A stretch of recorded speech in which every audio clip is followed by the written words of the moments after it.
जरा कवितेच्या पानात या साहित्यिक, सामाजिक आणि शैक्षणिक चळवळी अंतर्गत सादर होणाऱ्या वाचक संवादामध्ये आज आपण 244 पुष्प गुंफीत आहोत। या 244 पुष्पाच्या या कार्यक्रमामध्ये मी प्राध्यापक राजपाल पाटील आपल्या सर्वांचे इथे स्वागत करतो। आज आपला हा 244वा वाचक संवाद इथे सादर होत आहे। या कार्यक्रमाच्या अध्यक्षस्थानी आदरणीय डॉक्टर उदय वैजनाथराव गुजरवार सर हे पुष्पवणार आहेत। तर मी त्यांना विनंती करतोय की आपण या कार्यक्रमाचं अध्यक्षस्थान स्वीकारा। तसेच या 244व्या वाचक संवादाच्या संवादिका सौ सुरेखा उदय गुजरवार या आपल्याशी मुळारंभ या डॉक्टर आशुतोष जावडेकर लिखित कादंबरी साहित्य कृतीवर आपल्याशी संवाद साधणार आहेत। तर मी त्यांना या कार्यक्रमाच्या वाचक संवादाच्या निमित्ताने त्यांना आपल्याशी संवाद साधण्यासाठी स्टेजवर व्यासपीठावर निमंत्रित करतोय। सौ सुरेखा उदय गुजरवार या कार्यक्रमाची रूपरेषा थोडक्यात मी आपणास सांगू इच्छितो। इथं हा वाचक संवाद एक आपल्याला माहिती आहे की ॲक्युरेट 6 वाजता हा कार्यक्रम सुरू होत असतो आणि हा वाचक संवादासाठी 1 तास आपले जे संवादिका आहेत त्यांच्यासाठी हा 1 तास दिलेला असतोय आणि त्यानंतर इथं 15 मिनिटे जे कोणी आपल्या इथं उपस्थित प्रेक्षक आहेत त्या प्रेक्षकांशी जे जे काही प्रश्न आहेत त्या प्रश्नोत्तराचा हा त्यासाठी वेळ राखीव असतो आणि त्यानंतर उपस्थित आणि ऑनलाईन जे कोणी आपले प्रेक्षक आहेत त्यांच्यासाठी हा कार्यक्रम त्यांचे जे काही जन्मदिनांच्या भेट म्हणून आपण इथं जाहीर करतो, पुस्तक भेट देत असतो इथून जन्मदिनानिमित्त। तर आजचा हा 244वा वाचक संवाद आपल्यासमोर सादर होत आहे। मी आदरणीय सौ सुरेखा उदय गुजरवार मॅडमना इथं विनंती करतो की त्यांनी आपल्याशी संवाद साधावा। सौ गुजरवार मॅडम का करते?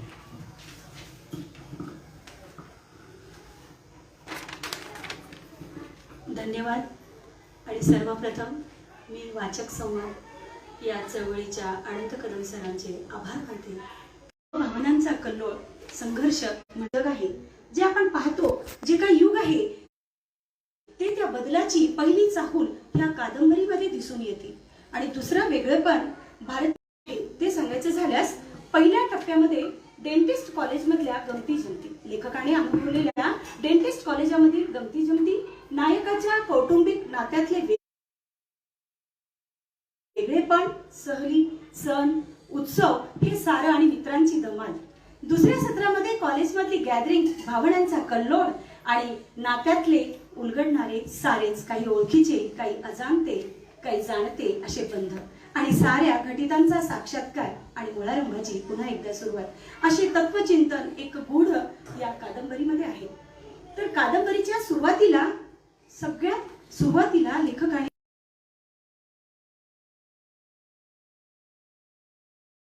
जळापाशी उभा टाके तो जरी आपण पी जळा माझी देखे तरी तो निभ्रांत ओळखे म्हणे मी वेगळा आहे। अत्यंत संवेदनशील मनाने वेचाव्यात अशा या ओळी आहेत की तरी तो निभ्रांत ओळखे म्हणे मी वेगळा आहे। म्हणजे ज्ञानेशांनी हे लिहिलेलं आहे की जेव्हा आपण एखाद्या परिसरामध्ये जातो आणि त्यावेळेला तो परिसर म्हणतो, तो निभ्रांत म्हणतो की हा कुणीतरी वेगळा आहे। हे ह्या ओळी वाचल्यानंतर एका अनादे आल्यानंतर एकही मर्यादा न ओलांडता, म्हणजे जाणीवेच्या मर्यादा न ओलांडता प्रेमाचे रंग इंद्रधनु फुलवतात।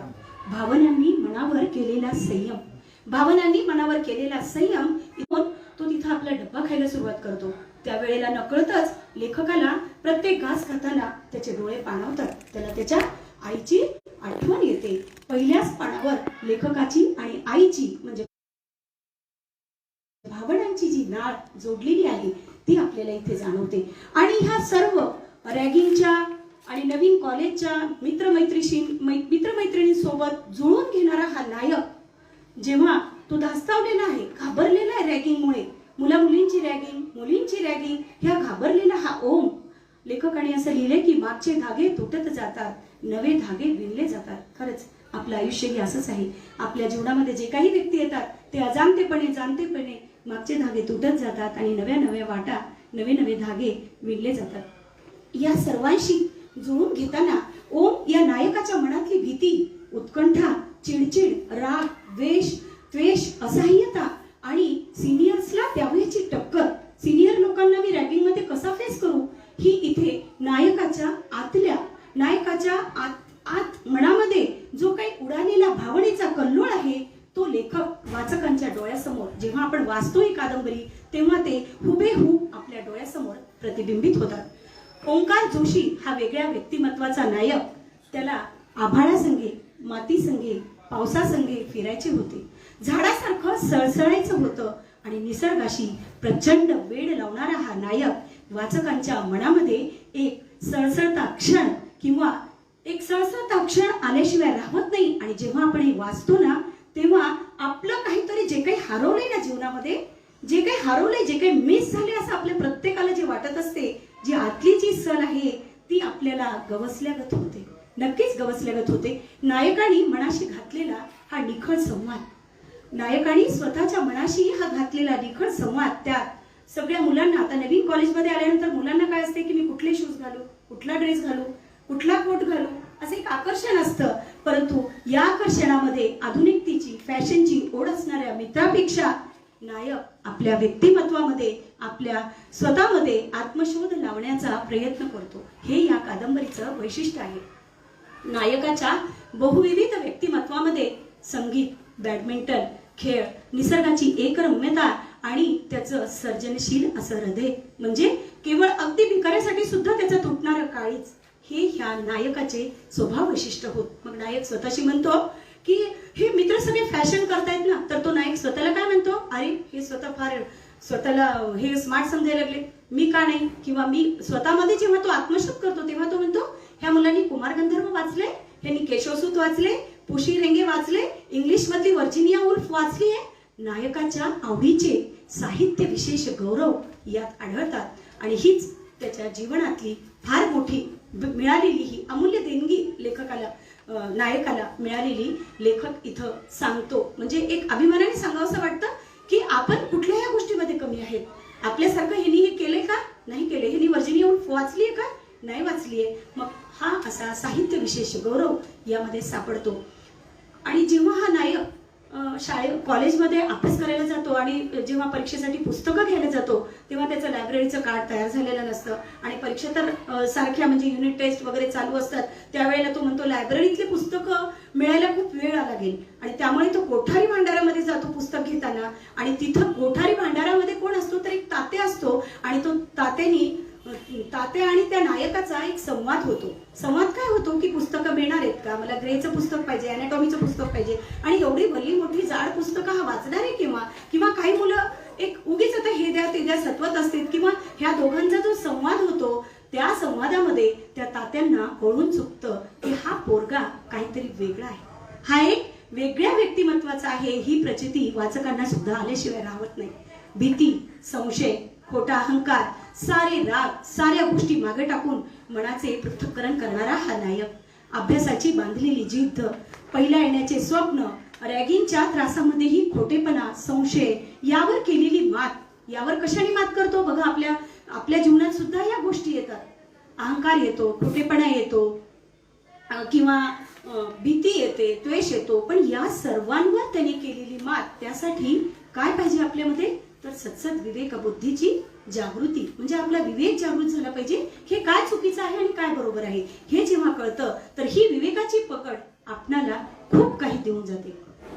आणि अशीच ही एवढी सिरियस पण ही कादंबरी नाहीये. अगदी त्याच्यामध्ये हास्य विनोदाच्या छटा आहेत, वेगवेगळे प्रसंग आहेत आणि त्यामध्ये जेव्हा यांच्या कॉलेजमध्ये प्रॅक्टिकलमध्ये केळकर सरांचं एक प्रॅक्टिकल असतं. आता डेंटिस्ट असल्यामुळे डॉक्टरशी रिलेटेड या गोष्टी आहेत आणि त्यामध्ये एक प्रॅक्टिकल असतं, त्याच्यामध्ये ब्लिडिंग टाइम आणि clotting time. Bleeding time clotting time म्हणजे रक्त जेव्हा आपल्या बोटामधून काढते तेव्हा त्याचा गोठण्याचा टाइम आणि तो किती वेळ स्त्रवतोय याचा टाइम हा पाहण्याचा एक प्रॅक्टिकल असतं. आणि त्यावेळी सगळ्या मुलांची हे गोंधळ चालू होतं आणि रक्ताची नक्षी तो म्हणतो की जेव्हा आपण हे येणारे जे थेंब असतात ते एका पेपरवर असे मोजले जातात, 1 2 3 4 असे लावले जातात आणि त्यावरून लेखकाला काय वाटतं, नायकाला काय वाटतं की रक्ताची नक्षी किती उमटलेली आहे. म्हणजे त्याच्या रसिकतेच्या छटा इथं आपल्याला पाहायला मिळतात. आणि त्याच वेळेस हरप्रीत कौर ही जी असती त्याची मैत्रीण ती स्वतःच्या बोटाने स्वतःच्या ह्याच्यावर सुई मारताना किंवा स्वतःचं रक्त आपणच आपलं काढायचं, ती इतकी संवेदनशील मनाची असती आणि ती चक्कर येऊन पडते. म्हणजे ते पाहून नायकाला वाटतं बाबांनी किती संवेदनशील मनाची आहे, हिच्या वडिलांनी हिला राजपुत्र सिद्धार्थासारखं वाढवलं की काय, असाही इथं तो नायक बोलून जातो. आणि ज्या त्याच्या शर्मा मॅडम असतात अॅनाटॉमीच्या, त्याला तो मलिका ए सरताज अशी उपाधी देतो. मिस वर्ल्ड असे आनंदाचे तुषार या कादंबरीमध्ये आहेत.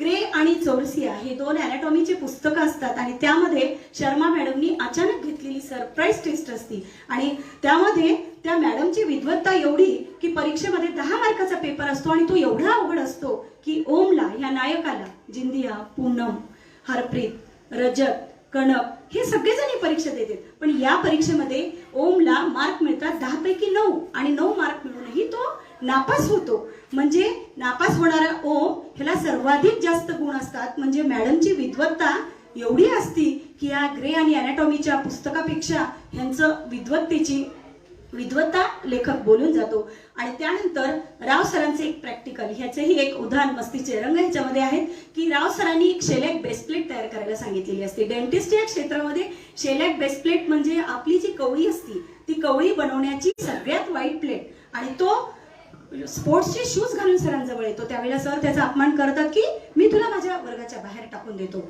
I will throw. आणि अहंकाराला लागलेली ही पहिलीच ठेच असते. त्यामुळे अस्वस्थ होणारा ओम, त्याला वाईट वाटतं आणि आपल्याला प्लेट जमू शकत नाही, आपल्याला नीट येत नाही कुठल्या गोष्टी, स्वतःला तो सी ग्रेड समजतो आणि स्वतःच्याच मनाला तो प्रश्न उत्तरी करतो. आणि ती प्रश्न उत्तरी करत असताना त्याची अस्वस्थता आणि त्या अस्वस्थतेसाठी त्याला त्याच्या एका मित्राची ओढ लागते. असा मित्र की ज्याला तो असं सगळं काही सांगू शकेल, ही अस्वस्थता होती. आणि शर्मा मॅडमच्या टेस्टला नापास होणारा ओम, हा बेसफ्रेंड न येणारा ओम, हा आता स्वतःच्या मनाशी खुणगाठ बांधतो, अभ्यासाची खुणगाठ बांधतो आणि स्वतःच मनाशी सतत संवाद साधत स्वतःची जडणघडण करतो.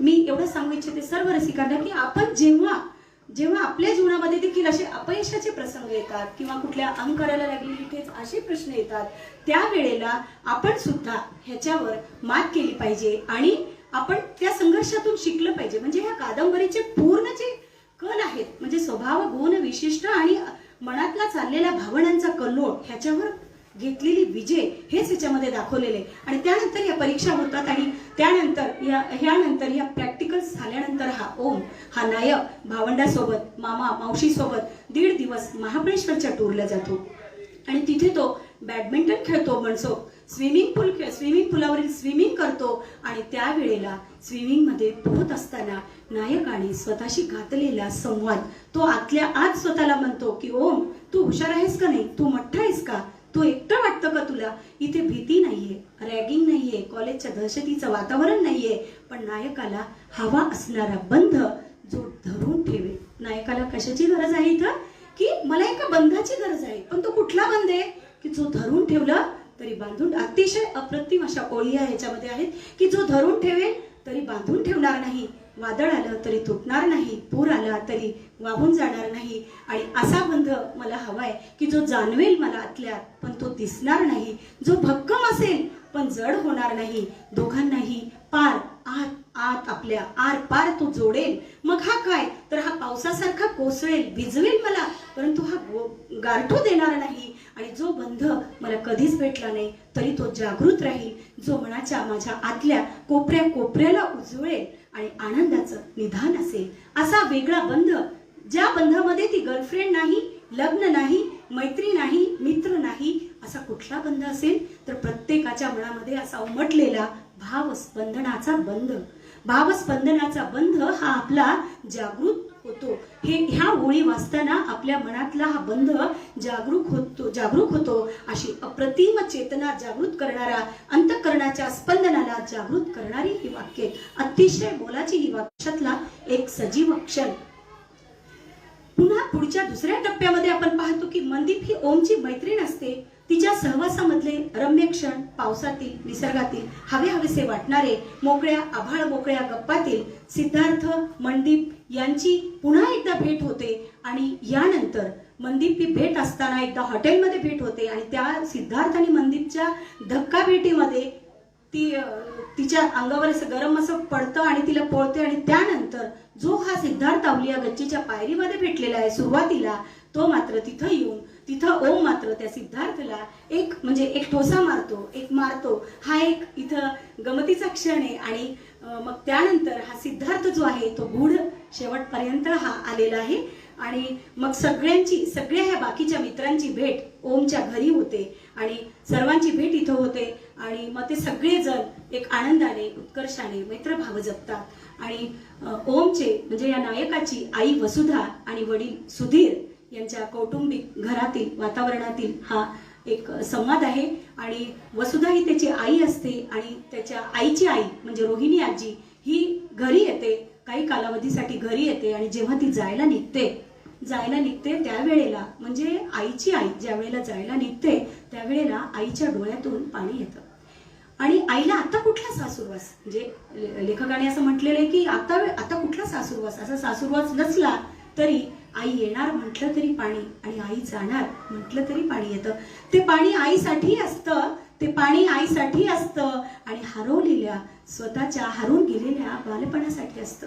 म्हणजे आपण किती मोठे झालो ना, हे जे डोळ्यातलं पाणी येतं ना, ते अगदी आपण हरून गेलेलं आपलं बालपण कुठेतरी आपण मिस करत असतो. आणि त्यासाठी हे त्याच्या डोळ्यात आलेलं पाणी, हा लेखकाने अक्षरशः डोळ्यातून पाणी येईल अशी सृजनशीलता या वाक्यामध्ये सांगितलेली आहे. लेखकाने लिहिलेले हे वाक्य स्त्री सर्जनशीलतेचे दालन आत्मसात केल्यासारखे वाटतात.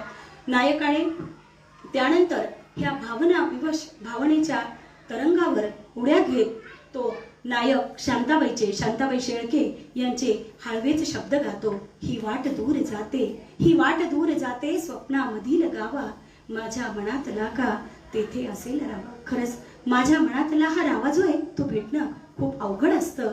आणि नायकाला टेकडीच्या रम्य परिसराची प्रकर्षाने ओढ होते.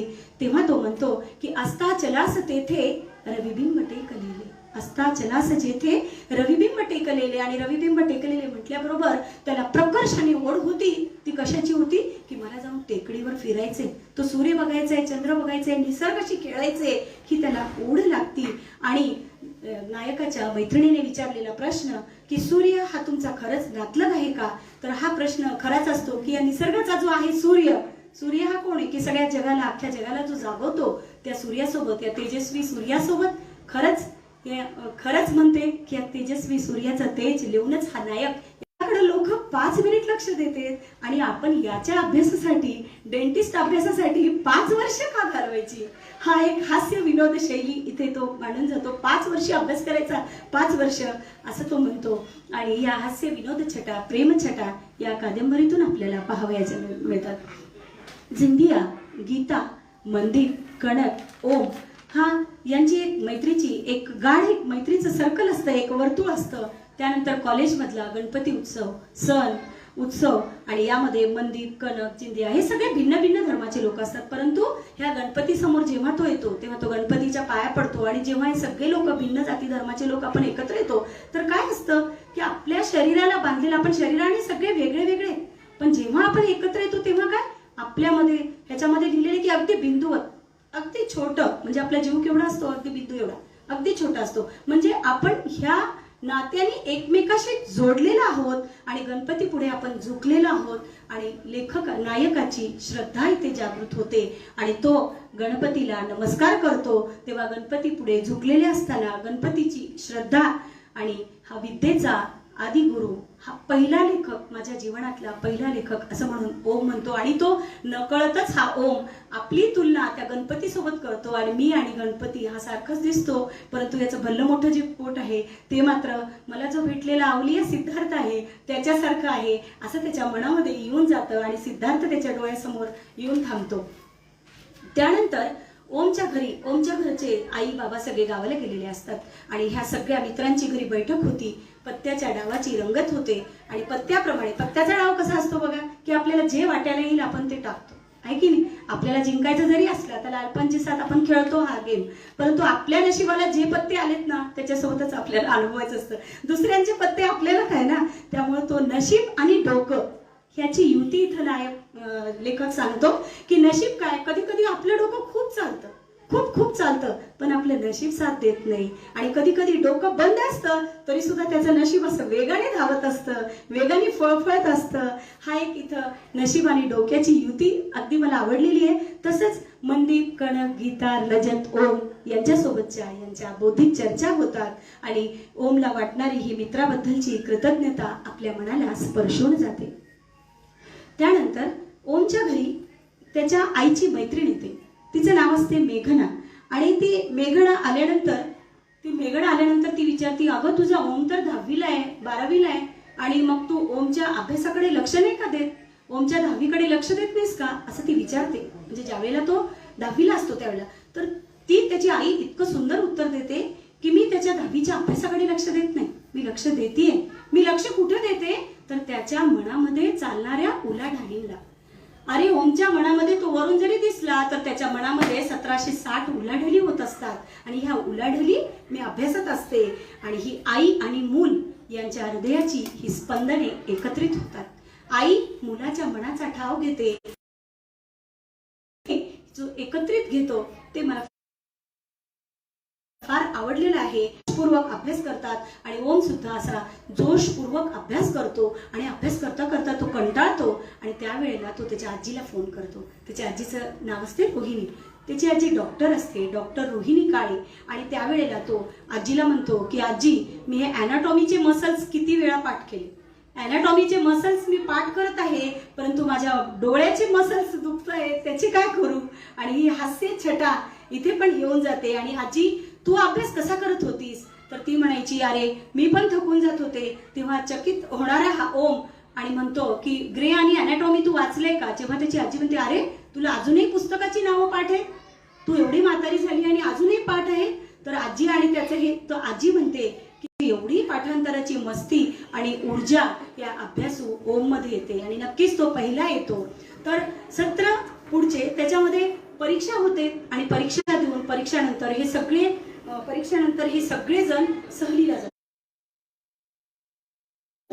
झेलम एक्सप्रेस या एक्सप्रेसनी पुणे ते जम्मू मध्ये नायक हा जुलूम, त्या झेलम एक्सप्रेसला तो नायक काय म्हणायचा माहितीये, जुलूम एक्सप्रेस. जुलूम म्हणजे जुलूम करणारी एक्सप्रेस आहे. का तर ह्या एक्सप्रेस मधून जाताना इतका वेळ लागायचा, गाडी इतकी लेट व्हायची. त्यामुळे झेलम एक्सप्रेसला तो नायक इथं अतिशय सुंदर की जुलूम एक्सप्रेस म्हणतो. आणि सगळ्या मित्रांसोबत गीता, मंदिर, जिंदिया, कणक या मित्र परिवारासोबत सगळेजण सुरुवातीला दिल्लीला जातात. त्यानंतर तिथून पुढे आपापल्या गावी जातात. आणि हा सोडवायला गेलेला मित्र ओम, आणि त्याला ओढत नेतात की तू चल बाबा आमच्या सोबत, म्हणून ओमला सोडतच नाहीत. आणि हा घरी न सांगता आलेला ओम असतो, तो मित्रांसोबत जातो. तर रेल्वेमध्ये त्यांची खूप उत्साह, मज्जा, धमाल, तरुण वयातले खूपदा हे क्षण, उत्साहाचे क्षण पुन्हा जीवनात येत नाही, ते इथे आपल्याला पाहावयास मिळतात. परंतु इथं नायक आणि लेखक एक सांगतो की आयुष्यामध्ये खूपदा मोलाचे क्षण आलेले असतात. आयुष्यामध्ये खूपदा मोलाचे क्षण येतात, ते आपल्याला कळत नाहीत. त्या क्षणांना नीट न्याहाळण्याचं आपल्यामध्ये सामर्थ्य नसतं किंवा आपण त्याकडे बघत नाही. आयुष्याला एक वेगळी समज येते जेव्हा आपण त्या क्षणांना नीट न्याहाळतो, तेव्हा आपण हरवलेलं असतं. त्यावेळेस तो काळ येत नाही जो आपण, म्हणजे आता मी या क्षणांना नीट बघत नाहीये की मला काय करायचंय, परंतु काही काळ लोटल्यानंतर मला काय, नायकाने दौंड स्टेशनला थांबून आईला आवर्जून केलेला फोन आणि ती पत्रे वाचून श्यामच्या आईच्या, साने गुरुजींच्या श्यामची आठवण इथं आल्याशिवाय राहत नाही. ही अद्यापही जोडलेली, म्हणजे नायकाची नाळ ही आपल्या आईसोबत जोडलेली कशी आहे ही आपल्याला क्षणोक्षणी आठवते. आणि लेखकाने ओमच्या नायकातून, म्हणजे ओम हा नायक आहे, त्याच्यामधून मात्र प्रेमाचा संस्कार, आईवडिलाविषयींची कृतज्ञता ह्याच्यामध्ये आपल्याला दिसून येते. आणि तो पत्रामधून लिहितो की आई बाबांना लिहितो की मी माझं भाग्य समजतो की मला तुमच्यासारखे आई वडील मिळालेले आहेत. ही पोच पावती मी तुम्हाला माझ्या पत्रातून देत आहे. रसिकांनो, आज ही हरवलेली संवेदनशीलता, आज आपण मोबाईलमधून आईला फोन करायचा टाळतो किंवा मोबाईलमधून एखादा मेसेज टाकतो किंवा फोनवर बोलतो, परंतु आजच्या क्षणाला पालक आणि मुले यांच्यातला हरवलेला दुवा ह्याची खंत तीव्रतेने मला इथे झाली की आज आपल्यामध्ये ती शेअरिंग नाहीये. आपली ही नाळ जोडलेली आहे का आज या गोष्टीला? म्हणजे पत्र लिहिण्याचं तर आज आपण बघतो तर पत्र तर आपण हल्ली लिहितच नाही, परंतु पत्र लिहिण्यामधली ही जी पोचपावती आहे की माझे आई बाबा माझ्यासाठी भाग्यवान आहेत, की मी असा भाग्यवान आहे की मला असे आई बाबा मिळालेले आहेत, ही त्याने दिलेली पोचपावती खरंच अतिशय सुंदर. संवेदनशीलता, डोळ्यात पाणी आल्या वाचून राहणार नाही अशी ही मर्मबंध अशी वाक्य आहेत. आणि त्यानंतर नायकाने घराबाहेर केलेली दिल्लीतली पहिली दिवाळी, मित्रांसोबत तो दिवाळी करतो, त्यावेळेला त्याला प्रकर्षाने आईची आठवण येते. देवासमोर आईने सांगितलेली, किती मोठा झाला तर आईने त्याला एक फुलभाजी देवासमोर उडवायला सांगते आई, ती त्याची आठवण येते. नरक चतुर्दशीला सारस बागेतल्या बाबांसोबत जायची गणपतीची आठवण येते. उठण्याची आंघोळ येते, भावंडाची खंत वाटते आणि आज माझी बहीण माझ्याजवळ नाही ही सुद्धा खंत वाटते. हा नात्यामध्ये बांधला गेलेला ओम आहे. हा नायक असा मोकाट सुटलेला नाही हो, डेंटिस्ट कॉलेजमध्ये फिरणारा हा नायक असा मोकाट सुटलेला नाही. त्याला सगळे भाव बंधनाचे, आप्तेष्टांचे, मुलांचे, आई बाबांचे सगळ्यांचे बंध अशी खेचल्या जातात आणि हीच खरी संस्काराची जडणघडण आहे. ह्याच भारतीय संस्कृतीमध्ये आपण वाढलेलो आहोत, ही आपल्यासाठी गौरवशाली गोष्ट आहे. तर हा बालपणीचा पट 3 वर्षाचा चिमुरडा असल्यापासूनचा त्याच्या समोर येतं आणि ओम हा हरवून जातो आणि त्याला वाटतं, त्यावेळेसचे वाक्य त्याला आठवतात, दिन दिन दिवाळी आणि गाई म्हशी वाळी जे आपण म्हणतो. परंतु त्याला प्रश्न पडतो की या गाई म्हशी कोणाच्या? तर या गाई म्हशी कोणाच्या? तर आपल्या संस्कृती नुसार की या गाई म्हशी तर राम आणि लक्ष्मणाच्या, असं तो उत्तर देतो. आणि जपून ठेवावे हे क्षण. जगताना खरंच आयुष्यामध्ये जगताना कमी वेळा असे संवेदनशील क्षण येतात आणि हे क्षण आपल्याला पूर्णतः पकडता येत नाही. जेव्हा आपल्या जीवनामध्ये एखादी संवेदनशीलता येते त्यावेळेला ते क्षण आपल्याला घट्ट पकडून धरावेसे वाटतात, परंतु आपण धरत नाही. परंतु इथे मात्र नायकाने, ओमने हे सगळे क्षण गच्च पकडून ठेवलेले आहे. हेच ते क्षण, हीच ती सर्जनशीलता. इथे म्हणाला लेखकाची ओतप्रोत भरलेली संवेदनशीलता, सर्जनशीलता आपल्याला मनापासून भावते. पणीच्या सलोनीची आठवण येते. ही सलोनी त्याला का आवडायची माहितीये? तिच्यामध्ये ती सृजनशीलता असते, तिच्यामध्ये सृजनशीलता असते, म्हणून ती सृजनशीलता या नायकाला आवडते. आणि सृजनशीलता आवडल्यामुळे नायक स्वतःलाच प्रश्न विचारतो. नायकाच्या भोवती हे आभाळ, धुकं, हिरवेगार झाडं, गार पाणी, सौम्य किरणाची तिरप, उंच झाड, ही निसर्गाची हाक ऐकू येते. आणि तो म्हणाला म्हणतो, मी खरंच सृजनशील आहे का? त्या सलोनीची आठवण आल्याबरोबर त्याला वाटतं, अरे मी सृजनशील आहे का? माझ्यामध्ये संवेदनशीलता आहे का? नाहीतर आपण माणूस म्हणू का? नाही. आपण काय म्हणणार बघा, कुणी आपल्या संवेदनशीलताला जर ओळखलं नाही, आपल्या आतल्या आवाजाला आपलं कुणी जवळचे आणि आपण त्याला काहीतरी सांगतोय आणि त्याला जर कळालं नाही आपलं, तर आपण काय मुर्दाड माणूस आहे बाबा, हा ह्याला एवढंही कळत नाही का, आपण असं म्हणतो. म्हणून नायक हा स्वतःला प्रश्न करतो की मी सृजनशील आहे का? खरंच आहे का? तेव्हा त्याच्या आतला आवाज त्याला ऐकू येतो, ते निसर्गाची हाक ऐकू येते, ते पसरलेलं धुकं दिसतं, गार पाणी दिसतं आणि तो नायक म्हणतो, होय मी सृजनशील आहे, होय मी सृजनशील आहे. पण रोजच्या ह्या धकाधकीच्या जीवनामध्ये ही सृजनशीलता कुठून येते? तर ह्या निसर्गाकडनं, ह्या हरवलेल्या बंधामधनं, ह्या संवेदनशीलतेतून आपल्याला जाणवते. तर रोजच्या रुटीनमध्ये मित्र, मंदिर, आजी, आई, बाबा यांचा संवाद, तो म्हणतो की मी आई बाबांसोबत बोलतो, आई बाबांसोबत मी बाहेर जातो, मित्रांसोबत गप्पा मारतो आणि मग खेळतो निसर्गामध्ये. मग हीच तर सृजनशीलता आहे, हीच तर सृजनशीलता आहे. मी या सगळ्यांना वेळ देतो आणि ही सृजनशीलता माझ्यामध्ये जर मी 4 वर्ष त्या कॉलेजच्या फक्त भिंती पाहिल्या तर काय होईल? ही गंजून जाईल माझी सृजनशीलता, ही गंजून जाईल. मग त्यासाठी आपण काय करायला पाहिजे? तर त्यासाठी त्याला धार द्यायला पाहिजे. मला वाटतं आपल्यामध्ये सुद्धा ही सृजनशीलता हरवून चाललेली आहे. आज सगळीकडे हिरवीगार झाडं तोडून हे बिल्डिंग उभारलेले आहेत आणि माणसातला दुवा, माणूस हा संस्कृतीला विसरून चाललेला आहे आणि माणसाची वृत्ती जी आहे ती पशुप्रमाणे होत आहे. ही संस्कृती आपण विसरत आहेत, ही सर्जनशीलता, संवेदनशीलता आपण विसरत आहेत. त्यामुळे आपण स्वतःलाच हरवत आहोत आणि त्यामुळं मला वाटते की ही सर्जनशीलता ह्या वाचनाच्या किंवा वाचनाच्याच पुस्तकाच्या माध्यमातूनच माणसाच्या अंतरंगामध्ये प्रवेश करेल. त्यामुळे इंग्लिश मीडियम आणि मराठी मीडियम, माझ्या दोन्ही मुलांना, एकाला मी मराठी आणि एकाला इंग्लिश घातलं, परंतु मराठी मीडियममध्ये मातृभाषेचे जे संस्कार नाही हे सगळे सांगायला लागले. हा सगळा निसर्ग सांगत आहे, युद्ध करून जातं. त्यानंतर ट्रीपचे वर्णन, त्यानंतर यांच्या घरी आशिषचे आगमन होते.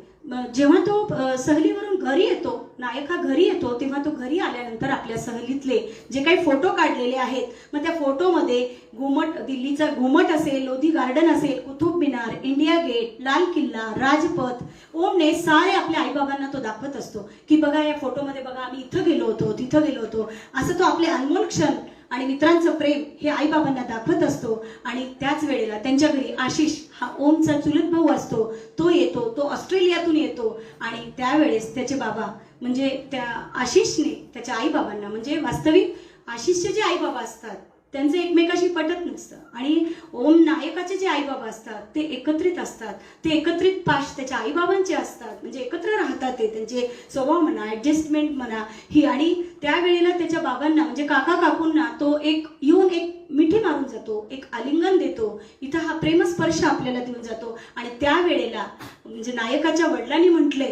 वडिलांनी काय म्हणलं की ओम बघ, हा जो आशिष आहे ना तो खूप संघर्ष करून आला म्हटल्याबरोबर हा काय म्हणतो, ओम काय म्हणतो, अरे मी पण खूप संघर्ष केलेला आहे, मी कॉलेजची रॅगिंग सहन केली, मुला मुलींचं एवढं सिनियर्सचं बोलणं ऐकून घेतलं, एवढं घाबरून गेलो, मी सगळं बघितलं, मी सुद्धा आयुष्यामध्ये संघर्ष पाहिला. पण त्यावेळेला त्याचे बाबा एक बौद्धिक चर्चेतून त्याला सांगतात की ओम हा भोळा भाबडा असतो, पण त्याला सांगतात की अरे तू तर अजून संघर्ष काहीच पाहिला नाहीयेस. जो संघर्ष बाहेरच्या जगामध्ये चालतो ना तो फार भयानक असतो. खरंच बाहेरच्या जगामध्ये हे दोघं पण कसे आहेत तर निर्मळ मनाची माणसं अशी मोजकीच जगामध्ये असतात. हा तो संघर्ष दादा असं त्याला वाटतं, ही नवलाई वाटते. आणि ओमच्या आईबाबासोबत ओम हा पुन्हा बाहेर फिरायला जात असताना ओमचे बाबा आईसाठी एक गजरा विकत घेतात. आणि त्यावेळेला त्याला मनदीपची आठवण येते. आणि आई बाबा जेव्हा त्याचे बाबा गजरा घेतात तेव्हा त्याला वाटतं की माझे आई बाबा किती भांडतात, अगदी कचकचून भयानक भांडतात आणि तेवढेच छान प्रेम सुद्धा करतात. लग्नानंतर कितीतरी जोड्या अशा कोरड्या राहतात की जे वास्तव जीवनामध्ये प्रेम करत नाही. माझे आई बाबा भांडतात पण खूप आणि एकमेकांना प्रेम पण खूप करतात. हे त्याच्या आई बाबाचं तो अवलोकन करतो, पाहतो. आई बाबा आणि ओम म्हणजे हा जो नायक आहे तो म्हणतो की तिघे पण आपण कसे आहेत, आपण तिघही बुद्धिमान आहेत आणि आपण तिघं पण काय प्रेमळ आहेत, सच्चे मित्र आहोत. बुद्धिमान, प्रेमळ आणि सच्चे मित्र हे कुणामध्ये, तिघामध्ये की आई बाबा आणि मुलगा यांच्यामध्ये हा असा दुवा आहे, हा असा त्रिवेणी म्हणजे हा असा त्रिकोण आहे. आणि ओमच्या आठवणीतला पुन्हा एकदा बालपट त्याच्या डोळ्यासमोर येतो. कधी त्याला भीती वाटते, कधी सुखदुःखाच्या परे भीती नाही, उत्साह नाही. ओमला हुरहुर करणारी एकच त्याला हुरहुर गोष्ट करते, ती म्हणजे त्याच्या अस्तित्वाची जाणीव आणि मंदपणे स्पंदन पावणारी त्याच्याही पलीकडे म्हणजे काय, आपल्या सगळ्यांचं जे अस्तित्व आहे ते कशामुळे एका स्पंदनातून आपलं एक अस्तित्व आहे. बघा आपल्याला जेव्हा आपलं मी कोण आहे कुणीही नसेल, आपण शांत एका ठिकाणी बसून राहतो ना, तेव्हा आपला आतला जो आवाज आहे, आपले आतले जे स्पंदन आहेत, तो जो त्याही पलीकडे जे आहे तो प्रेमाचा धागा आहे. ती स्पंदपणे पावणारी पलीकडे प्रेमाचा धागा जो धागा असतं. त्यानंतर ही एक मोठी विलक्षण अशी भेद लेखक आपल्याला नायक देऊन जातो की प्रत्येक वेळीला सृजन शक्तीचा, अस्तित्वाचा आणि आपल्या आतल्या चित्तशक्तीची एक म्हणजे तुला करिअरचं एवढं काही महत्व नसेल तर तू बाबांसोबत राहा. तर करिअरला महत्व न देता तू बाबांसोबत राहा. आणि ही जेव्हा असहायता, बघा जीवनामध्ये असे क्षण येतात की ज्या वेळेला आपल्याला वाटतं की आपण असहाय्य आहोत. अशी ही वेळ एक जीवनामध्ये येते की जिथं आपण काहीच करू शकत नाही. ही असहाय्यता जेव्हा येतो आणि ते पुन्हा सगळेजण क्रिकेट खेळायला लागतात. क्रिकेट हा नायकाला आवडत नसल्यामुळे तो क्रिकेट न खेळता इंदिरा संत यांचे शेला पुस्तक घेऊन बसतो, कवितेचे पुस्तक वाचत असतो की कळ्या माझ्या आनंदाच्या साठविल्या माझ्याकडे, कळ्या माझ्या आनंदाच्या साठविल्या माझ्याकडे, फुलवाया तुझ्या पुढे. माझ्या जवळच्या ज्या आनंदाच्या त्या मी फुलवणार आहे, पण कुठे, तुझ्या जवळ. म्हणजे कवितेशी नातं. मनाला रोमहर्षक म्हणा, एक एक खूप छान वाटणारी, एक प्रसन्न वाटणाऱ्या ह्या शांताबाईंच्या ह्या ओळी आहेत. नाही सॉरी, ह्या इंदिरा संत यांच्या ओळी आहेत. कळ्या इथं नायक आपल्याला आपल्या सर्जनशीलतेला, आपल्या संवेदनशीलतेला जागा करतो. तिथपर्यंत ती लेखणी पोचते लेखकाची. आणि त्यानंतर दुसरे सत्र, प्रत्येक भूमिका आणि प्रत्येक वेळेस, मी यापूर्वी जेव्हा ही कादंबरी वाचली होती ना, 1 महिन्यापूर्वी वाचली होती, परंतु आत्ता ह्या अनुषंगाने जेव्हा हा कार्यक्रम याचा ठरल्यावर मी परत एकदा वाचली. पण प्रत्येक वेळेला तेव्हाचे माझ्या भावनेचे पडसाद आणि आत्ताचे पडसाद हे अगदी वेगळे आहेत. म्हणजे जेव्हा जेव्हा हे पुस्तक वाचावं तेव्हा तेव्हा भावनांचे पडसाद हे वेगवेगळे म्हटल्याखेरीज राहत नाही. म्हणजे प्रत्येक अँगल हा वेगवेगळा, म्हणजे आपल्या प्रसंगानुसार, आपल्या भावनेनुसार आपल्याला त्या इप्सित गोष्टी, म्हणजे जे काही आपल्याला हवंय ते आपल्याला त्यात सापडतं. त्यानंतर कथानकाचा दुसरा भाग, दुसरे सत्र. कथानकाच्या दुसऱ्या सत्रामध्ये कॉलेजमध्ये, डेंटिस्ट कॉलेजमधलं गॅदरिंग ठरतं. सुट्टीतल्या गप्पा संपल्या आणि त्यानंतर कॉलेजमध्ये जेव्हा गॅदरिंग असतं, चॉकलेट डे, असे रोज डे, वेगवेगळे डे असतात आणि त्यामध्ये बॅडमिंटन क्विज असती, संगीतचं ऑडिशन असतं. आणि ह्या ऑडिशनला ओमचा जो मित्र आहे, नायकाचा जो मित्र आहे कणक, तो ऑडिशनला त्याचं सिलेक्शन होतं. आणि संगीतामध्ये खरं तर ओमला सुद्धा संगीत येत असतं, त्याला गायला येत असतं, त्याला आवडत असतं, परंतु त्याला माहीत नसतं की संगीताची ऑडिशन कधी झाली. त्याला कळतच नाही ऑडिशन कधी झाली. मग तो कणकला विचारतो, अरे तुला तर माहित होतं ना संगीत, मला पण आवडतं, मला पण गायचं होतं, मग तू कसं केव्हा दिलंस हे ऑडिशन? मग तो म्हणाला की मी ऑडिशन वगैरे काही नाही दिलं, माझी सिनियरची ओळख आहे आणि सिनियरची ओळख आहे, माझ्या ओळखी आहेत आणि मला माझा पार्सॅलिटी करून त्याला हे संगीतचा चान्स गायला मिळालेला असतं. परंतु ओमला लक्षात येतं की मला कणकने संगीतामधून डावललंय आणि हा खोटं बोलतोय माझ्याशी, मला सांगितलं नाही ह्याने. कणकने ओमला हे इंटर्न्स ऑडिशन घेतात किंवा इथे पार्सॅलिटी केली जाते एवढंच सांगतो, परंतु ओमला गायचे होते. आणि कणकचे सिलेक्शन जे कणकचं होतं ना, त्याबद्दल नायकाला असं नाही वाटत की बाबा त्याचं कॅन्सल व्हावं आणि माझं घ्यावं, किंवा एवढ्या छोट्या मनाचा किंवा एवढ्या छोट्या कोत्या मनाचा किंवा मित्राबद्दलची असूया त्याच्या मनामध्ये कधीच निर्माण होणार नाही, असं त्याचं हृदय असतं. आणि त्यावेळेस, आणि एवढं त्याचं, इतका तो लहानही नसतो, हा जो नायक आहे तो एवढाही लहान नाही की त्याला त्या मित्राची असूया व्हावी. आणि त्याने ऑडिशनमध्ये सांगितलं नाही म्हणून म्हणतो. आणि एका दिवशी तो पूनमला सुद्धा या गाण्यामध्ये भाग घ्यायला पाहिजे. त्यावेळेला पूनम स्वतःला म्हणते की मी रत्न पारखी आहे, मी रत्न पारखी आहे, की एका रत्नाला शोधून काढलेले, असं तिला छोटासा सात्विक अभिमान फुललेला दाखवला जातो. याच्यामध्ये या वाक्यातून दिसून येतो. आणि त्यानंतर तडजोड होती, ह्यामध्ये 2 एंट्रीज करतात की, आणि मग कणक आणि ओम ह्या दोघांचं सुद्धा ऑडिशन सिलेक्शन होतं, दोघांचंही ऑडिशन होणार असतं. आणि डेंटल क्विजमध्ये तर ओमचं सिलेक्शन झालेलं असतं. आणि ओमच्या सुंदर आवाज तो तिथं गातो आणि त्यानंतर कणक आधी गातो आणि नंतर ओम सुद्धा गातो. म्हणजे एकाने संगीतला गुरु मानले तर एकाने मैत्रीण मानले, अशा प्रकार झालेला आहे. आणि कॅन्सर होऊन तो मरतो. आणि त्यावेळेला कणकचा हा तणाव जो असतो, म्हणजे ओमचं जे सिलेक्शन होणं ते त्याला आवडलेलं नसतं आणि त्यामुळे ओमला वाटत असतं की याने मला मुद्दाम डावललेलं आहे, हा खोटं बोलतोय, असं वगैरे तो दोघांमध्ये जो तणाव निर्माण होतो. आणि त्यावेळेला जिंदिया हा जो त्याचा मित्र असतो, तो अनमोल शब्द त्याचे असतात आणि तो म्हणतो की चुका होतात सगळ्यांकडनं, जेव्हा म्हणतात की चुका होतात सगळ्याकडनं आणि माफी करायला हवी. चुका होतात, प्रत्येक व्यक्तीच्या चुका होतात. माणूस हा चुकीचा पुतळा आहे, प्रत्येक माणूस, कारण नाही तर आपल्याला देवत्व आलं असतं. प्रत्येक व्यक्तीच्या चुका होतात, पण चुका झाल्यानंतर माफी करायला हवी. चुका झाल्यानंतर मोठ्या मनाने माफ करायला हवं. पण केव्हा माफ करायचं? जेव्हा त्या व्यक्तीला कळावं की माझ्या हातून चूक झाली, त्या माणसाला जेव्हा पटावं की मनोमन माझी चूक झाली आहे, तेव्हाच त्या व्यक्तीला माफ करावं. जिंदिया, मँडी, गीता, कणक, ओम सारे हे एकत्र येतात पुन्हा. आणि कणकची तब्येत बिघडती आणि त्याला ताप येतो आणि ओम त्याला मदत करतो. त्याला ताप आल्यानंतर हा ओम हा जो नायक असतो त्याच्यातला मैत्रभाव हा येतो आणि तो त्याची मदत करतो.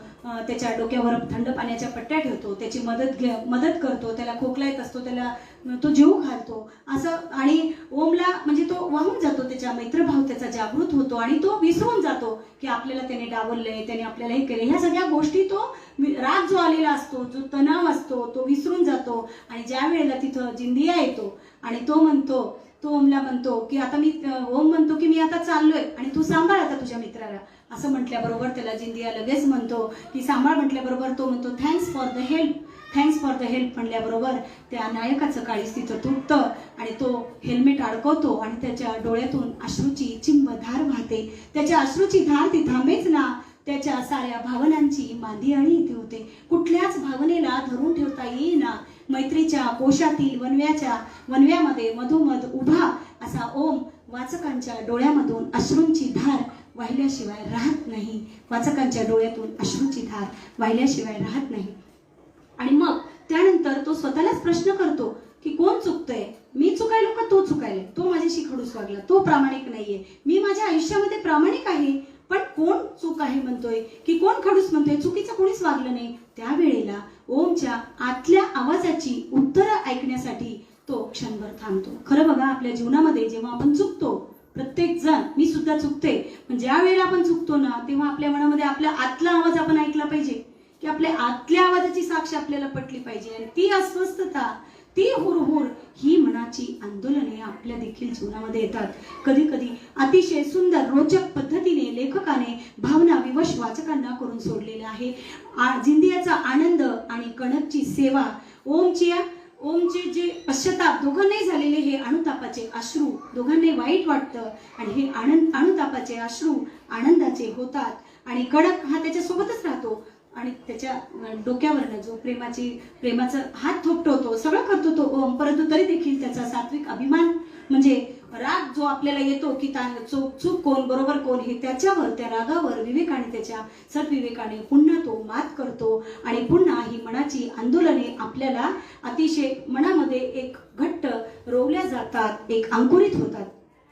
त्यानंतर आईने नायकाला दिलेला उपदेश, जेव्हा आईला तो सगळे सांगतो की आईची आणि त्याची नाळ जुळलेली असते, आणि तो आईला जेव्हा सांगतो ना, तेव्हा आई सांगते की मित्रामधली भांडणं मिटवून टाकावी, मित्रामधली भांडणं मिटवून टाकावीत. शक्यतो कधी आपलं थोडं बरोबर असतं, कधी आपलं थोडं चुकतं. ह्या ओळी अत्यंत सुंदर आहेत की भांडणं ही मिटवून टाकावीत. कधी आपलंही थोडं चुकलेलं असतं, कधी समोरच्याचंही थोडं चुकलेलं असतं. मोजकीच माणसं जगामध्ये असतात की जे दुसऱ्यांचं भलं करतात. आजकालच्या जीवनामध्ये आपण बघतो की सगळी लोक ही स्वार्थी आहेत, की प्रत्येक गोष्ट करताना ते काय करतात की स्वार्थ साधतात आपला, की प्रत्येक माणूस हा स्वार्थी असतो, फक्त त्याची जात वेगळी असते. त्यामुळे अशी बोटावर मोजणे इतकी माणसं असतात की आयुष्याचं सोनं करतात किंवा जी दुसऱ्यासाठी भलं करतात, दुसऱ्यांसाठी जगतात. आणि त्यानंतर आईबाबांची जी बदली होणार असती ती बदली होत नाही. आणि ठाकूर सरांशी जी तडजोड करावीशी लागणार असती ती तडजोड पण होत नाही. त्या राजकारणाचे इप्सित गूढ बदलल्या जातात.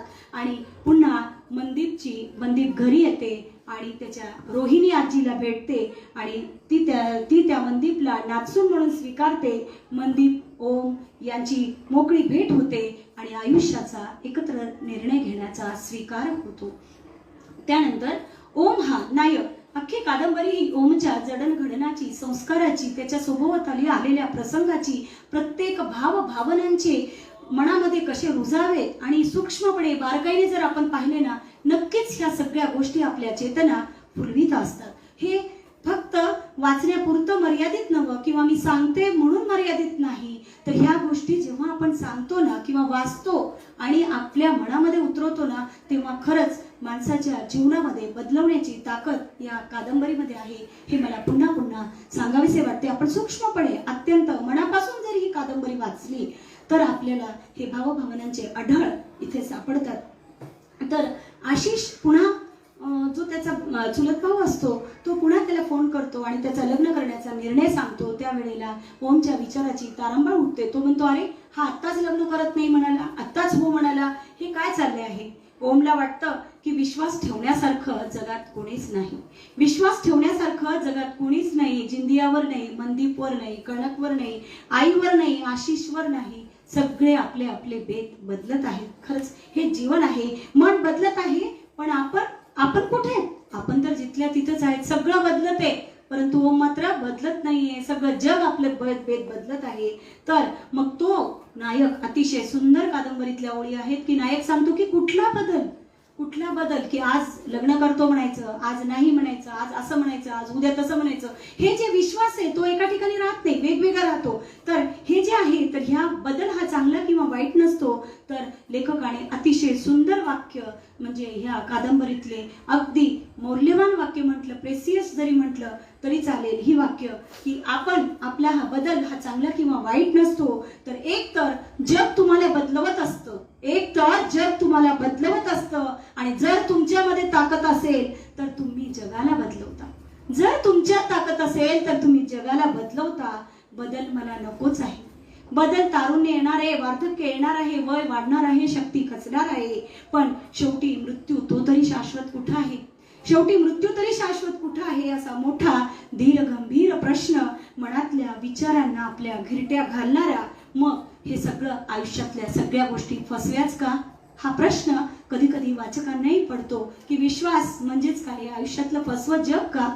मग त्यानंतर हा धीर गंभीर करून सोडणारे प्रश्न, भावना विवश करणारे धीर गंभीरतेचे लोट आपल्याला या कादंबरीमधून मिळतात. ह्या दोन ओळी अतिशय आवडलेल्या आहेत की माणसानं खरंच जग बदललं तर जगाप्रमाणे राहावं किंवा स्वतःला जगाला बदलवण्याची ताकद आपल्यामध्ये आणावी. ही तारुण्याला एक सळसळतं रक्त आजकालच्या तरुण विद्यार्थ्यांना, नवयुवकांना, आपल्यासारख्या म्हाताऱ्यांना, मधल्या वयातल्या सगळ्या लोकांना हे ताकदीचे शब्द जे आहेत त्यामध्ये आपल्या मनाला बदलल्याशिवाय किंवा आपल्या इच्छेला धीर दिल्याशिवाय किंवा आपल्या इच्छेला, दुःखाला धीर देऊन इच्छेला वाट बसवून देणारे, आयुष्याला उजाळा देणारे हे वाक्य आहेत.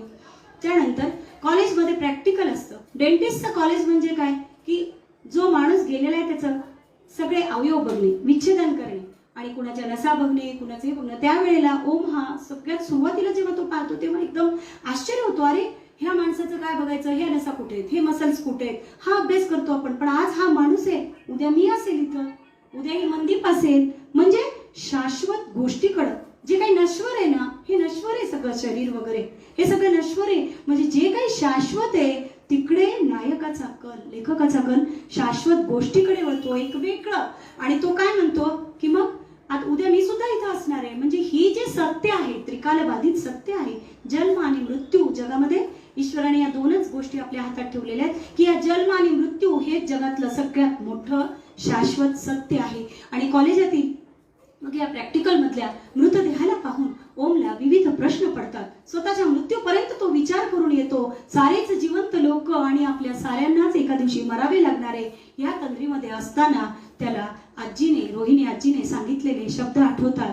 देहदानाची मांडलेली कल्पना त्याला मनाला स्पर्शून जाते. खरंच आज आपण पुस्तके वाटतो, रक्तदान करतो आणि ही देहदानाची जी मोठी कल्पना आहे, जी मोठी गोष्ट आहे की शरीर तर हे मातीत मिसळणार आहे, पण त्यातून जो काही पुन्हा उपयोग होणार आहे, ही देहदानाची मोठी कल्पना, मोठा इशारा म्हणा किंवा एक मोठी गोष्ट आपल्याला इथं नाही लेखक सांगून जातो.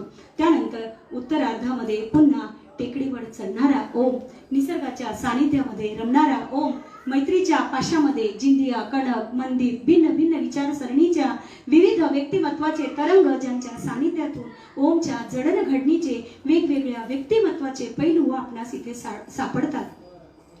टेकडीवर चढताना तो जातो आणि थकतो आणि एक नेहमीचा दगड असतो तिथं तो थोडासा अगदी विसावा घेतो आणि पुन्हा पुढे जातो. पुढे गेल्यानंतर अगदी एक मंदिर नव्हे, एक असा कोनाडा असतो आणि त्या कोनाड्यामध्ये एक मारुती असतो, शेंदूर फासलेला एक दगड, आणि त्याला मारुती समजा. एक जंगलामध्ये वगैरे टेकडीवर आढळणाऱ्या एका दगडालाच आपण हे केलेलं असतं आणि त्याला देव म्हणून सगळे लोक पाया पडतात आणि जातात, पाया पडतात आणि जातात. आणि त्या शेंदूर फासलेल्या मारुतीकडे ओम बघतो आणि त्याला एक वेगळेच प्रश्न पडतात की हा शेंदूर हिरवा का नाही, हा शेंद्री कलरचा का, राम निळाच का असतो, तो पोपटी का असत नाही. आणि हा प्रश्न त्याला पडलेला असताना तिथून एक मतिमंद मुलगा जो सायकल चालवत असतो, तो लुळा असतो, आंगळा असतो आणि तो मतिमंद मुलगा त्या टेकडी जवळून जात असतो. लेखक जेव्हा त्या नायक जेव्हा त्या मारुतीचं दर्शन करतात आणि केल्यानंतर तो सायकलवरनं जाणारा मतिमंद मुलगा त्याकडे त्याचं लक्ष वेधलं जातं आणि आभाळाकडे हा नायक बघतो आणि त्यावेळेस सूर्यास्त झालेला असतो. सूर्यास्ताला पश्चिमेचे मावळते रंग क्षितिजाच्या संगतीमध्ये, जे क्षितिज जे भासमान दूर असतं आणि संध्याकाळ होती तेव्हा तांबूस रंगाचे पट्टे आपल्याला आकाशामध्ये दिसतात पश्चिमेला, आणि ते बघून तो आभाळाकडे वर बघतो आणि मनोमन हात जोडतो आणि म्हणतो की मारुती राया तू बाकी कुणाला शक्ती दे किंवा न दे, मारुती राया तू बाकी कुणाला शक्ती दे किंवा न दे, पण ह्या मतिमंद पोराला मात्र शक्ती दे, ह्या मतिमंद पोराला मात्र शक्ती दे. ह्या वेळेसची वाचकांच्या हृदयात झालेली समाधानाची पोच पावती अंतःकरणाचा ठाव घेतल्याशिवाय राहत नाही आणि आपल्या काळजाला एक स्पंदित केल्याशिवाय राहत नाही. ही चित्तशक्ती इथं पुन्हा आपल्याला प्रसवित होत असते. तर ह्या शेवटच्या टप्प्यामध्ये नायक ह्या दुसऱ्या सत्रामध्ये शेवटच्या टप्प्यामध्ये नायकाची आजी रोहिणी आजी ही आजारी पडते. हिला ICU मध्ये नेतात आणि त्यावेळेला ओमचे बाबा हे बदलीच्या गावाला गेलेले असतात आणि आता मग घरामध्ये कोण असणार आहे? घरामध्ये ओम असणार आहे. आणि मग ह्या आजी आता सिरियस म्हणल्यामुळं आईला कसं होणार आहे? आईला खूप रडायला येणार आहे. आई आता किती म्हणजे भावना विवश होणार आहे आई. तर आईच्या मनाचा घालमेल आजीला त्यावेळेस ओमला एकदम त्याची आजी आठवते. ती कशी आजी आठवती? डॉक्टर असते आजी.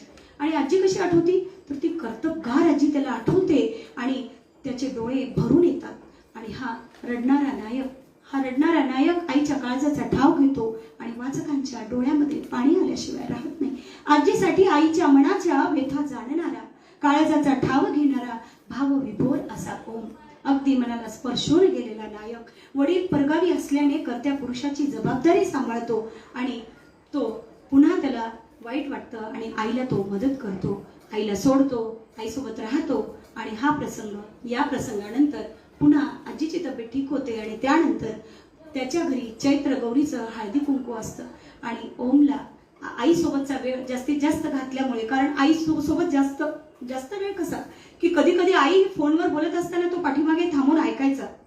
ओव्हर इटिंग इज बॅड म्हटलं तर चालेल आपल्याला, की अशी ओव्हर इयरिंग जे आहे तो जास्तच ऐकतो की काय आईचं, असं म्हणून तो आईचं जेव्हा ऐकतो ना तर आई पुढे कुणाला बोलतीये संवाद ऐकून आणि काय बोलतीये किंवा आईच्या मनात काय चाललंय हे सुद्धा त्याला कळत असतं.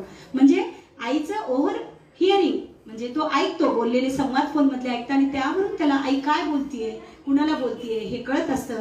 त्यामुळे ही आईची आणि त्याची जोडलेली नाळ जी आहे ती मनाला स्पर्शून जाते. आणि त्या दिवशी चैत्री गौरीचं हळदी कुंकू असतं आणि तो आपल्या कॉलेजमधल्या सगळ्यांना बोलवतो, विशेषतः मनदीपला बोलवतो, परंतु मनदीप ही त्या प्रसंगी कार्यक्रमाला येत नाही. आणि हळदी कुंकू, बायकांचा सोहळा, मोगऱ्याची फुलं, कैरीचं पन्ह, आंब्याची डाळ आणि ओटी भरणं, मनदीप व सवंगड्यांना त्याचं आमंत्रण दिलेलं असतं. हे सगळे अप्रूप गोष्टी मनाला वाटणाऱ्या ह्या नायकाला खूप आवडून जातात. आणि त्यावेळेस म्हणजे नायक हा श्रद्धा म्हणजे तो परमेश्वरावर श्रद्धा ठेवणारा आहे. तर देव्हाऱ्यात पूजलेली ही चैत्र गौर समृद्धीची सारी स्वप्न प्रत्यक्षात सोबत घेऊन आलेली होती. म्हणजे आपण देवघरामध्ये जी चैत्र गौर बसवलेली आहे त्या हळदी कुंकवासाठी ती कशी आहे तर ती समृद्धीची आहे. सारी स्वप्न ती जणू प्रत्यक्षात घेऊन आलेली आहे. अतिशय अप्रतिम नायकाची श्रद्धा ही नवे वाचकाच्या रोमामध्ये आस्थेचा कवडसा देणारी, श्रद्धा निर्माण करणारी लेखकाने ओतप्रोत जीव आपणास मनापासून लिहिलेल्या क्षणांची मनापासून पावती मिळते. आणि रंगपंचमीचे विविध इंद्रधनू, रंगपंचमीचा खेळ मैत्रीच्या विविध रंगात, कणक, जिंदिया, मंदीप, पूनम, ओम, रजत, गीता या रंगोत्सवाची धम्माल. आणि अगदी शेवटच्या टप्प्यामध्ये त्याला पुन्हा सिद्धार्थ शहाची आठवण येते. गच्चीच्या दारामधली ती भेट, पुन्हा गणपतीजवळ आठवलेली ती भेट आणि सिद्धार्थला मारलेला एक ठोसा आणि ही मैत्री, पुन्हा मनदीप, जिंदिया, कणक यांच्यासोबतचे क्षण आणि पूनमची भेट, साऱ्या गोष्टींचा भावनिक कल्लोळ, पुन्हा सिद्धार्थकरची ओढ, सिद्धार्थला दिलेला मार, साऱ्या गोष्टी त्याला पुन्हा भेटतात आणि तो त्याला त्या खुणावत असतात. आणि माणसं, तेव्हा तो म्हणतो की माणसंही भेटतात, सतत खुणावत असतात. मुठीतून समुद्र किनाऱ्यावरची वाळू हलकेच निसटावी तशी कैक माणसं जीवनातून गळून जातात. मुठीतून समुद्र किनाऱ्याची वाळू हलकेच निसटून जावी तशी कैक माणसं जीवनातून गळून जातात. त्याची खंत नसते आणि त्यावेळी जाणीवही नसते. आणि जर झाली, आपल्याला खरंच कळालं की ही एक अनमोल नातं आहे आणि ते गळून चालले किंवा ते गळून चालले, आपल्यापासून दुरावायला लागले आणि वाळूसारखं हलकंच एखादी नातं जर निसटून जात असेल आणि हे आपल्याला कळतंय, म्हणजे यापेक्षा जगातलं कुठलंही भावसत्य यापेक्षा दुसरं नसतं हे सांगतो. याची जाणीव जेव्हा होती माणसाला, तर हे सगळ्यात मोठं भाव सत्य आहे असं नाही लेखक सांगून जातो. मन हे त्रैलोक्यामध्ये फिरून येतं, मन हे त्रैलोक्यामध्ये फिरून येतं आणि स्पंदनशील सुखाचा धागा सापडवत असतं. ओम या परिघातच ओमचं विश्व आहे, विचारांचं विश्व आहे. मनदीपची तीव्र आठवण आहे. आनंद, दुःख, राग, माया, भीती यांनी कोंडलेला श्वास आहे आणि हे आपल्या सगळ्यांचे सुद्धा आहेत. आपल्या सगळ्यांमध्ये सुद्धा आनंद आहे, दुःख आहे, राग आहे, भीती आहे आणि आपण त्या परिघामध्ये जेव्हा यांनी आपला श्वास कोंडतो, ओमचा नायकाचा हा कोंडलेला श्वास मोकळा करण्यासाठी पुन्हा तो टेकडीकडे जातो. पुन्हा ओम टेकडीच्या मोकळ्या वातावरणामध्ये जातो. त्याला तीव्र इच्छेचा, मैत्रीचा बंध हवा असतो. तीव्र मैत्रीचा बंध हवा असतो. याची खंत, उदासीनता, दुरावलेला जिंदिया, कणक, गीता, आजी, आई, मँडी यात गुरफटून कोशातून हा मोकळा श्वास घेणारा ओम. खरंच आपल्याला कधी कधी मग कम्फर्ट झोन आजकाल आपण म्हणतो की आपल्याला कधी कधी या कोशातून बाहेर यावंसं वाटतं आणि ही भोवतालची हिरवळ. आजकाल तर आपण बघतो की आपल्या सगळीकडं कॉर्पोरेटचे बिल्डिंग्स झालेले आहेत, त्यामुळे मोकळा श्वास आपल्याला भेटत नाहीये. निसर्गाच्या सानिध्यामध्ये, हिरवळीमध्ये भोवतालची हिरवळ माणसाला मैत्रीच्या बंधातली ही कणक, गीता, जिंदियाची ओढ, पूनमची मैत्री आणि कणकच्या मैत्रीचं आलिंगन, मोलाची आठवणीचा उजाळून निघालेला हृदयातला सुवर्ण कप्पा ओम आठवतो. आणि या साऱ्यामध्ये मनदीप, मोकळा श्वास, आयुष्यभराची पत्नी आणि टेकडीच्या उतरणीवर आयुष्याचा खराखुरा नायक हा मैत्री, प्रेम, साऱ्यांच्या मर्यादा वाचकांच्या भासमान आभासाला म्हणजेच क्षितिज पटलाला मोकळा श्वास देणारा मुळारंभ होतो. म्हणजेच आपल्या जीवनामध्ये देखील काय होतं की भासमान आभास, जे काही क्षितिज आहे, जे काही क्षितिज पटल आहे, मोकळा श्वास आहे, तो आपल्याला ह्या मुळारंभ कादंबरीच्या शेवटी मुळारंभ यातून आपल्याला मिळतो. म्हणजे आपल्या मनामध्ये सुद्धा विचारांची जडणघडण, संस्कार यातूनच आपण मोठे होतो. आपण कसे होतो की ज्या माणसाने सृजनशीलता जपली, ज्या माणसाचं हृदय खरं काय, खोटं काय, विश्वास काय, फसवेगिरी काय, द्वेष काय, मत्सर काय, या सगळ्या भावभावनांमधून तो जपल्या जातो आणि त्याची म्हणजे कशी खरी ओळख होते. तो खरा माणूस बनतो, आपल्या आतल्या आवाजाला ओळखतो आणि हा जो स्पंदनाचा धागा आहे, तो ज्याचा म्हणजे हे आपले स्पंदन, चित्तशक्ती ही जी आपली जागृत होते, तीच आपल्या जीवनाचा मुळारंभ असतो. मुळारंभ ह्यातून व्यक्तिगत सूक्ष्म भावभावनांचे आविष्कार वाचकांना जाणवतात. आयुष्याच्या वाटेवर होणारी बदलत्या आव्हानाची आणि नवी सुरुवात, आयुष्याची एक नवी सुरुवात, तर नवा मुळारंभ करावा. तुमच्या, माझ्या, आपल्या साऱ्यांच्या भावभावनांच्या आविष्कृत साक्षात्काराची स्पंदन पोच म्हणजेच मुळारंभ. या भावभावनांच्या साक्षात्काराची स्पंदन पोच म्हणजेच मुळारंभ. चला तर मग एक नव्या वाटेला आपण मुळारंभ करूया आणि प्रत्येक जण ही कादंबरी म्हणजे ऐकल्याने आपल्याला एवढी तीव्रता जाणवते आणि यातला आपल्याला ऐकल्यानंतर आपल्या सत्सद विवेक बुद्धीची जाण किंवा आपल्या अंतरंगातील भावभावनांचे बदल जे होत आहेत, जे आपल्याला या कादंबरीतून मिळाले आणि मला मिळाले विशेषतः, आणि त्यामुळं प्रत्येक वेळेला वेगळी वाटावी अशी ही कादंबरी खरंच नक्कीच जीवनातल्या मुळारंभाला म्हणजे ही व्यक्तिगत संक्रमणाचा हा संदर्भ आहे, जागतिक आरंभ होण्याचा हा संदर्भ आहे. हा ओमच्या वाढीची ही कादंबरी आहे. त्याचे मित्र, मैत्रीण, पालक, भोवताल सगळे आप्तेष्ट या सगळ्यांपासून मिळालेले बदल याचा हा प्रवास म्हणजेच हे मुळारंभ आहे. ही लेखकाच्या जीवनातले सोनेरी सुवर्णक्षण, त्याच्या कॉलेज जीवनातल्या सोनेरी आठवणी, सुवर्ण काळ या कादंबरीमध्ये त्याने गुंफलेले आहेत आणि इथूनच आपल्याला या कादंबरीतून अतिशय म्हणजे सृजनशीलतेचं आणि लेखकाच्या आविष्कृततेचं अतिशय सुंदर आविष्कृत साक्षात्कार भावनांचा यामध्ये झालेला आहे. ही मुळारंभ तुमच्या, माझ्या सर्वांच्याच आविष्कृत साक्षात्काराची ही स्पंदन पोच नक्कीच तुम्ही वाचा एवढे बोलून मी माझी जागा घेते. धन्यवाद.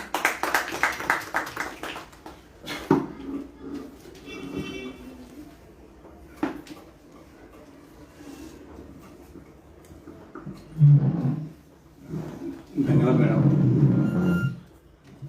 अतिशय बहुद्या शैलीमध्ये आपण या साहित्य कृतीवर रसिक सुराशी संवाद साधलेला आहात आणि आपल्या या बहुद्या शैलीतून सर्व रसिक श्रोत्यांना आपण मंत्रमुग्ध केलेला आहात. तेव्हा कलाकृतीच्या गुणात याच्यातर्फे मी सुरुवातीला तुमचा धन्यवाद आभार मानतोय. आणि इथून पुढे हे व्यासपीठ आणि उपस्थित श्रोते याच्यामध्ये चर्चेसाठी खुलं असणार आहे. आजच्या संवादाबद्दल आपणास जर काही शंका असतील, काही प्रश्न असतील किंवा काही चर्चा करायची असेल तर व्यासपीठ आपल्यासाठी खुलं आहे.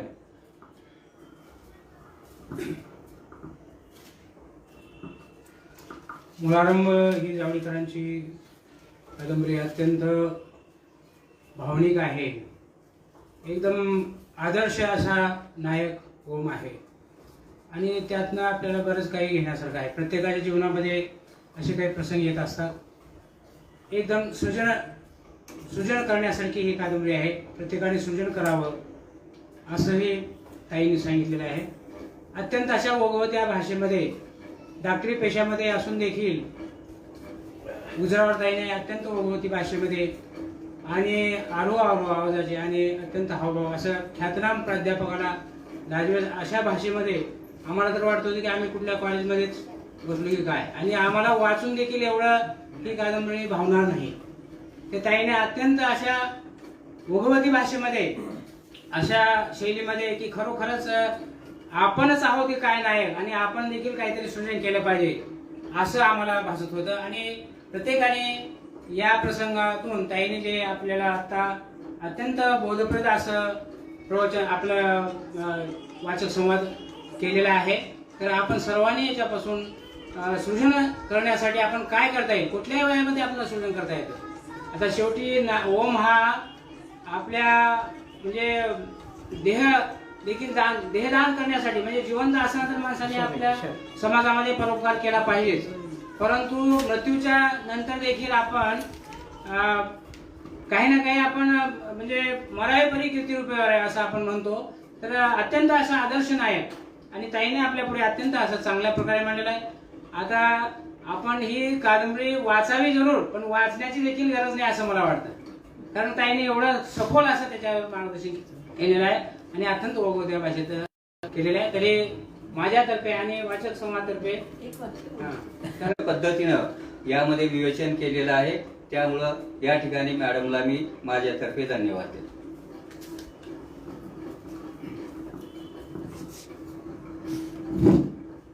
हॅलो मॅडम, तुम्ही आता पहिल्यांदाच बोलत का याच्या पूर्वी सुद्धा तुम्ही बोललेलं आहे कधी? मला थोडं सांगा. नाही खरंच एकदम मी यापूर्वी वाचक समाज येस सर. मी डॉक्टर उदय गुजरवार. आजच्या या वाचक संवादमध्ये सुरेखा गुजरवार यांनी मुळारंभ कादंबरीवर जे संवाद साधला त्याच्याबद्दल सांगायचं म्हणलं तर त्यांनी इतक्या अप्रतिम रीतीने संवाद साधला आहे. मी तर खरं सांगायचं म्हणलं तर मी तर काही पुस्तक वाचत नाही, पण त्यांनी वाचल्यानंतर मी ऐकतो एवढी गोष्ट आणि खरं पाहिलं तर डॉक्टर आशुतोष जावडेकर हे एक डेंटिस्ट डॉक्टर आहेत. त्यांचा नंबर MBBS ला लागला होता, पण ते ॲडमिशन घेतले नाही कारण त्यांना साहित्यामध्ये वेळ देता यावं म्हणून त्यांनी मुद्दाम डेंटिस्ट ही पदवी निवडली त्यांनी, जेणेकरून जास्त वेळ साहित्य देता येईल. त्यांचं जेवढं सांगेल तेवढं कौतुक कमीच आहे त्यांचं, कारण त्यांच्या मुळारंभामधून त्यांनी सर्व गोष्टीवर त्यांनी प्रकाश टाकलेला आहे. जीवनापासून ते मृत्यूपर्यंत, चांगल्या वाईट सर्व कॉलेज जीवनातल्या गोष्टी, सर्व गोष्टी. आणि सुरेखा मॅडमने तर असे मांडले पूर्ण जसं काही एक सिनेमातलं एक मांडण्यासारखं पूर्ण विवेचन दिले त्यांनी. त्याच्याबद्दल तरी एकदा जरूर सर्वांना वाचलं पाहिजे की इच्छा. आणि सांगायचं म्हणलं तर यात सध्याच्या काळामध्ये सगळ्यांना पॅन्डेमिकमुळे खूप निगेटिव्हिटी निर्माण झालेली आहे. प्रत्येकांचे रिलेटिव्ह कुणाचे जवळचे कुणी गमावले, प्रत्येकांच्या व्यवसायामध्ये चढ उतार आहे, मनामध्ये निगेटिव्हिटी आहे खूप. म्हणजे सध्याचं 1.5 वर्ष 2 वर्षाला एकदम काळ म्हणजे खूप निगेटिव्हिटी थॉटमध्ये आहे. अशा या जावडेकर साहेबांच्या मुळारंभ कादंबरीतून आपल्याला बऱ्याच काही पॉझिटिव्ह गोष्टी शिकता येतात. पॉझिटिव्ह गोष्टी घेऊन पुढे आपल्याला जीवन कसं सुखकर करता येईल ते आपलं मन करता येतो. आणि आपले वाचक समाजचे संयोजक कदम सरांचं मी आभार व्यक्त करतो की त्यांनी मला संधी दिली बोलण्यासाठी. व शेवटी या क्षणापासून व मनातून एक सच्चा राजासारखं सर्वांनी मुळारंभ करायला पाहिजे जीवनाचा, हे सांगतो. धन्यवाद.